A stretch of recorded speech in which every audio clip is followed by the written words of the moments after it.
Okay, with so much speculation around an early federal election at the moment, it can be easy to forget that Canberra has their own territory election coming up. It also doesn't help that few people believe that come ballot day, the ACT will be run by a new party. Labor has been in power, get this, since October 2001. That's the year I graduated school. I am old. For those mathematically challenged, that's 23 years in office. Now, in fairness, they've been helped out a lot by the Greens on the crossbench, but it's been a dry spell for the local Liberals. Their leader, Elizabeth Lee, joins me now. Elizabeth, great to have you on. Thank you so much. Let's get straight down to business. Are you any chance of forming government, and what is different this time round if you are? Absolutely, and it's great to be with you, Erin. And I've been out on the ground every day talking to locals across all of the different electorates. And, you know, yeah, we know that we've been there for 23 years and a lot of people see it. But they also see what 23 years of an incumbent Labor government has done for them as well. And that is that the cost of living has been incredibly tough for many Canberrans. We know that the housing market is out of reach for a lot of, especially young Canberrans. And whilst a lot of these issues go across the country, in the ACT, we're a unique situation where with housing, for example, the ACT government has all the policy levers. We control planning, we control the land releases for residential development, and we control the tax settings for housing. And it's clear that this Labor Greens government has not done the right thing by Canberrans when it comes to those issues. So we are hearing a lot on the ground about people. You know, some people who say to me, hey, I've been a lifelong Labor voter and I can't do it anymore. Some people who are saying I'm voting Liberal for the first time. So I'm very hopeful. Look, I've lived in Canberra for many periods over my lifetime, and some of the issues you speak of have existed over that 23-year period. Why are people not sick of this government yet? As in, why is it taking them so long to vote them out if they're doing such a bad job? Yeah, look, and that's a really, really good question. And if you have a look at a number of the times where the Libs actually came quite close, you know, and 2012, we actually won the popular vote and had the equal number of seats. And it was the Greens who ironically lost 3 out of their 4 seats that they held from 2008. But they became the kingmaker. And despite the fact that the Libs actually won the popular vote, it was, you know, that 1 seat deal that got the Greens into cabinet, and they've been there ever since. So, you know, there has been times where we've come close, but that coalition that Labor has formed with the Greens since 2012 has really, really made it very difficult. But I'm very, very hopeful this election.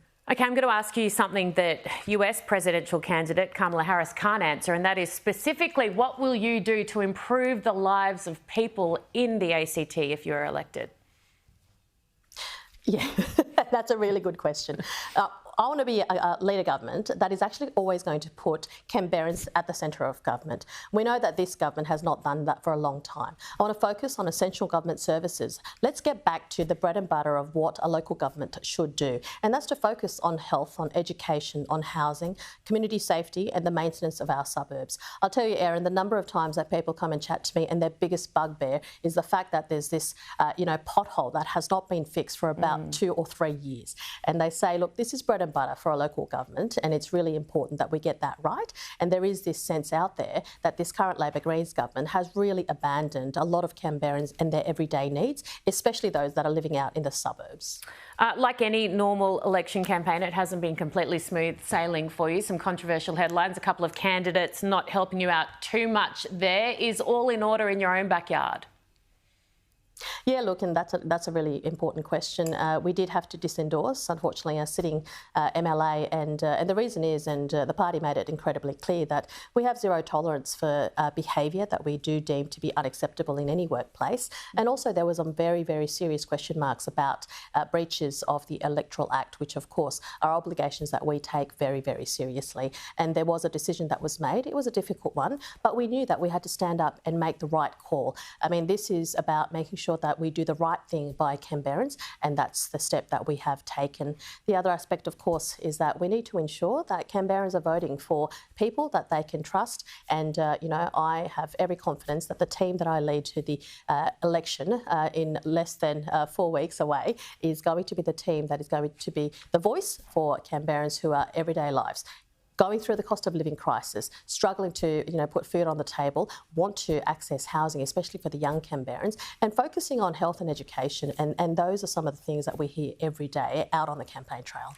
Elizabeth, before I let you go, a softer question, if you don't mind. I think we were talking last year, and you've just had a bubba, well, a little while ago now. You were the first leader of a party in Australia to actually be pregnant and give birth in power. How is the juggle going for you? It's a big job being a mum of 2 young kids, plus running a political party. Yeah, look, it can be, and there's no doubt about it. It is a juggle, and I'm sure that there are a lot of working parents who go through similar juggles. And Erin, I think I've seen some of your posts where you talk about that mum guilt that is constantly there, and especially on an election campaign where I don't see my kids until they're well in bed and when I get home, and so that can be really tricky. So I wasn't there when Mia lost her first tooth, and that was a bit of a heartbreak. And Ava's now starting to say 2 words. I mean, they happen to be no way. But hey, we can get there. Don't take her out on the polling. Don't take her out. Should you vote? No way. Keep her at home. Elizabeth Lee, thank you so very much. I genuinely wish you all the best. You're really impressive, and you guys are working immensely hard. So good luck to you.